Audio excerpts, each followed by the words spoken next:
El Evangelio de Juan, capítulo 1. En los primeros versículos del Evangelio de Juan vamos a encontrar demasiada doctrina que demuestra la preexistencia de Jesucristo, así como su naturaleza divina. Y vamos a desarrollar el tema viendo versículo por versículo todo lo que concierne a Cristo en sus primeros 14 versículos.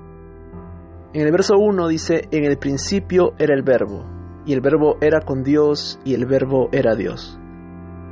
Este era en el principio con Dios. Nos basamos primero en el primer versículo, en la palabra que dice, o en la frase que dice, en el principio. Juan le está hablando en el primer versículo a su generación, diciéndole que en el principio era el Verbo. La frase que dice, en el principio, se refiere al principio de todas las cosas, en el Olán, en la eternidad.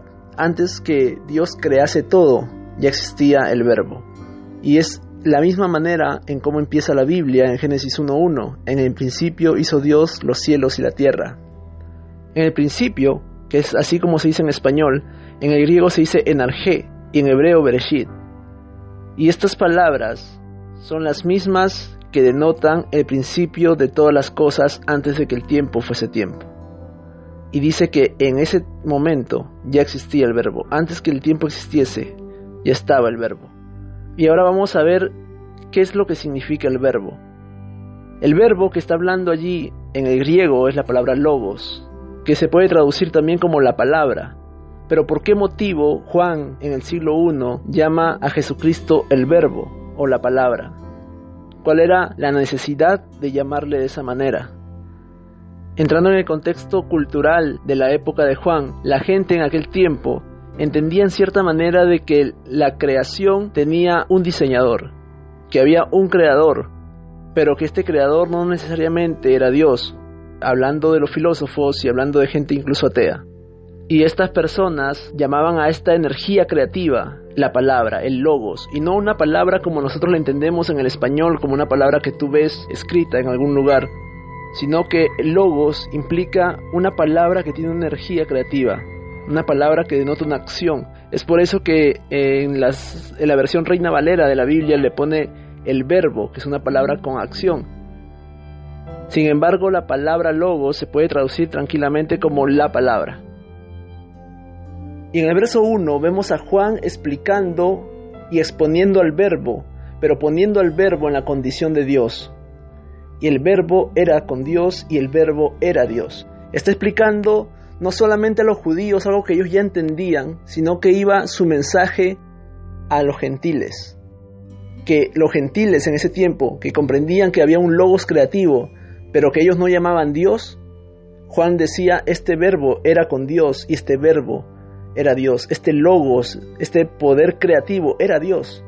No era solamente un poder creativo, era Dios mismo, el Creador Todopoderoso. Luego en el segundo versículo reafirma y dice, este era en el principio con Dios. Y en el verso 3 encontramos una afirmación muy importante. Todas las cosas por Él fueron hechas, y sin Él nada de lo que ha sido hecho fue hecho. Esta afirmación coloca al Verbo en la posición de Dios como creador. Por lo tanto, podemos llegar a la afirmación bíblica de que Jesús no es un ser creado, sino que Jesús es el creador mismo. Y en estos 3 primeros versículos del Evangelio de Juan encontramos tres verdades muy importantes. Estaba en el principio, hablando de su preexistencia, como la palabra de Dios, y que era el creador mismo. Y en el verso 4 encontramos una narración muy importante, donde vemos que coloca a Jesús como la vida y como la luz. Y lo importante en esto es comprender el contexto de la narrativa con la cual se está desenvolviendo Juan, ya que Juan está hablando en un tiempo pasado algo que actualmente todavía es vigente. Me voy a dejar entender con estas palabras. Cuando él dice, en él estaba la vida, no significa que la vida actualmente no está en él. ¿Por qué digo esto? Porque la segunda parte, cuando dice, y la vida era la luz de los hombres, no significa que actualmente no era la luz o que literalmente se tenga que llevar a cabo de que antes los hombres, antes de la caída, Adán y Eva, eran seres de luz. Digo esto porque esa doctrina errada existe hasta el día de hoy y muchos piensan que los judíos rabinos Enseñan algunos de que Adán y Eva eran seres de luz antes de la caída. Sin embargo, la palabra misma nos muestra de que cuando Adán vio por primera vez a Eva, dijo: esta es carne de mi carne y hueso de mis huesos. Si hubiese sido de otra manera, hubiese dicho: esta es luz de mi luz. Y no es así. Aquí en el verso 4 y en la narrativa, cuando habla Jesús de que Él es la vida, está hablando de una vida Zoe, una vida espiritual, de la vida eterna. Y si nosotros tomamos el verso 4, cuando dice: en Él estaba la vida, y la siguiente parte: y la vida era la luz. Si la vida era la luz, entonces la luz era la vida. Por consiguiente, si A es igual a B, B es igual a A. En el verso 5 dice: la luz en las tinieblas resplandece. Aquí está hablando de un sentido ya espiritual. De hecho, está hablando incluso en un sentido literal, pero vamos a tomarlo en el punto de vista espiritual.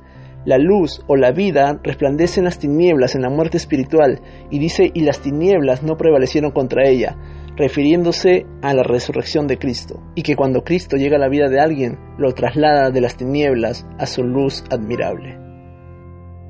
Continúa Juan diciendo: en el mundo estaba, y el mundo por él fue hecho, pero el mundo no le conoció.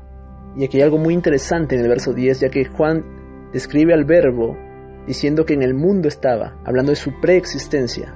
Él ya estaba en el mundo, y que el mundo fue hecho por él. Una vez más vuelve a hablar de su preexistencia y de su naturaleza divina como creador. En el verso 11 encontramos dos afirmaciones: a lo suyo vino, primera afirmación, y los suyos no le recibieron, segunda afirmación. Vamos a entender a qué se refiere. En la primera afirmación del verso 11, a lo suyo vino, hay dos posturas que son aceptables. La primera, entrando en el contexto narrativo de lo que está hablando Juan y ligado al verso 10, nos damos cuenta que lo suyo, lo que le pertenecía a él, era el mundo. 3 veces habló de la palabra mundo en el verso 10, está hablando del mundo que fue hecho por él. Y dice: a lo suyo vino, a su creación. Esa es la primera afirmación, la primera postura que es aceptable, que él vino a lo suyo, a su creación. La segunda postura, también aceptable, es de que vino a cumplir su propósito. A lo suyo vino. Vamos a verlo de esta manera. Aquí está: a su creación, al mundo. Eso está en Juan 3:16, que dice: de tal manera amó Dios al mundo. Nuevamente ligado al verso 10 y al verso 11, que ha dado su Hijo unigénito. Entonces Jesús vino a lo suyo, a cumplir el propósito que está ya descrito en Juan 3:16. Por otro lado, la otra postura que dice que vino a su propósito se refiere a Hebreos 10:5, cuando dice: holocaustos y ofrendas no quisiste y me preparaste cuerpo. Ambas posturas son correctas y ambas posturas tienen base bíblica. Y en la segunda parte del verso 11 dice: y los suyos no lo recibieron. Aquí se está refiriendo a la casa de Israel, su pueblo escogido. Algunas personas creen erróneamente de que en el verso 11 se refiere a Israel en todo sentido, de que vino a Israel, pero Israel no le recibió. Pero eso contradice a Juan 3:16, donde dice que de tal manera amó Dios al mundo, no solo a Israel. El plan de salvación era para todos, desde un principio. Y el siguiente versículo, el verso 12, es muy importante y muy doctrinal también, porque se ha caído en errores en esto.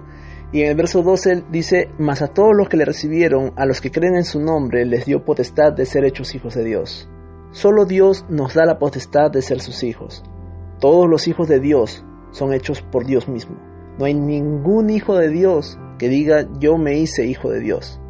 Nadie puede decir: yo tomé esa decisión de hacerme hijo de Dios. Es Dios quien te da la potestad.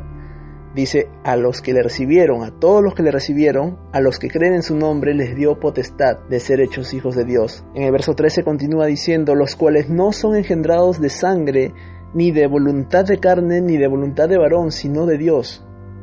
Una vez más reafirma a Dios para que no caiga nadie en confusión pensando que uno mismo escogió a Dios o uno optó por la salvación, diciendo Dios en su palabra que no es por voluntad de carne ni de voluntad de varón, sino de Dios. Esto viene de Dios. Sé que todos nosotros en algún momento de nuestras vidas aceptamos al Señor en nuestro corazón y decimos: Señor, yo sé que tú moriste por mí en la cruz. Yo te abro mi corazón para aceptarte como mi Señor y Salvador, te pido perdón por mis pecados y que quiero comenzar una nueva vida en ti. Todos en algún momento de nuestras vidas tomamos esa decisión, pero eso no significa que haya estado en nosotros el poder de ser hijos de Dios. No fuimos nosotros en nuestra condición pecaminosa de buscar una salvación. Fue Dios quien puso en nosotros el deseo de buscarle. En esa condición de pecador, y aquí lo puse, en nuestra condición de pecador no tenemos el poder ni la opción de volvernos a Dios, si Dios mismo no nos llama. Lo que quiero decir con esto es que cuando tú algún momento, como yo, en algún momento, hicimos una oración pidiéndole a Dios que entre en nuestras vidas, sí, nuestra oración fue genuina, pero la puso Dios, porque fue Dios quien pone en nosotros el querer como el hacer por su buena voluntad. Y para reafirmarlo, en Juan 15:16 dice: no me escogieron ustedes a mí, sino que yo los escogí a ustedes, y los comisioné para que vayan y den fruto, un fruto que perdure, así el Padre les dará todo lo que le pidan en mi nombre. Claramente las Escrituras nos muestran de que es Dios quien nos escogió a nosotros y que no fuimos nosotros quienes le escogimos a Él. Nosotros le amamos a Él porque Él nos amó primero. Y el verso 14 finaliza diciendo: y aquel verbo fue hecho carne y habitó entre nosotros, y vimos su gloria, gloria como del unigénito del Padre, lleno de gracia y de verdad. Aquí Juan les expone a los judíos, a su pueblo y a todos los gentiles, de que aquel verbo, aquel logos, aquella fuerza que ellos creían, hablando de los gentiles, una fuerza creativa, se hizo carne y habitó entre nosotros. Era Dios, era el Creador, después que expuso, en los versículos anteriores que hemos visto, expuso toda la divinidad de Cristo, su preexistencia. Dice de que este verbo vino a nosotros, que se hizo carne y habitó entre nosotros. Hizo tabernáculo entre nosotros, tabernaculizó entre nosotros, y vimos su gloria, gloria como del unigénito del Padre. Cuando habla la palabra unigénito del Padre, está diciendo de que Jesús es el único Hijo de Dios que tiene el gen de Dios. Los demás hijos somos regenerados de una condición pecaminosa, venimos a ser hijos de Dios. Jesús es el único que tiene el gen del Padre. Quizás tú estás viendo la enseñanza por primera vez, tal vez alguien te la compartió, te la envió, pero déjame decirte que si tú estás viendo esa enseñanza por primera vez y tú crees, y aquí voy a dejar estas 3 preguntas, ¿crees que Dios se hizo carne y vino a morir por tus pecados para darte vida eterna? Si tú crees que Jesucristo es el Señor, si tú crees que Jesucristo resucitó al tercer día, si esas 3 preguntas tú dices sí, yo te invito a que tú ores, hagas esta oración conmigo diciendo: Señor, yo te acepto en mi vida como mi Señor y mi Salvador. Yo te pido perdón por mis pecados y te pido que limpies mi vida, que quites de mí toda la maldad, todo pecado, todo lo que te ofende, y me transformes conforme a tu voluntad. En el nombre de Cristo Jesús. Amén. Si tú hiciste esta oración conmigo, déjame decirte, según lo que has escuchado en estos minutos, de que fue Dios quien te escogió a ti. Aunque tú hayas hecho esta decisión, es Dios quien puso en ti el deseo de buscarle. Es Dios quien puso en ti el deseo de conocerle. Porque tu vida tiene un propósito en Dios. Nadie nace al azar. Todos tenemos un propósito de Dios y Dios quiere que tú cumplas ese propósito por el cual fuiste creado o creada. Te animo a que hables con aquella persona que te compartió este video y que te enseñe más de la palabra de Dios. Que Dios te bendiga a ti y toda persona que ha escuchado este mensaje. En el nombre de Cristo Jesús. Amén. Y aún cuando soy débil,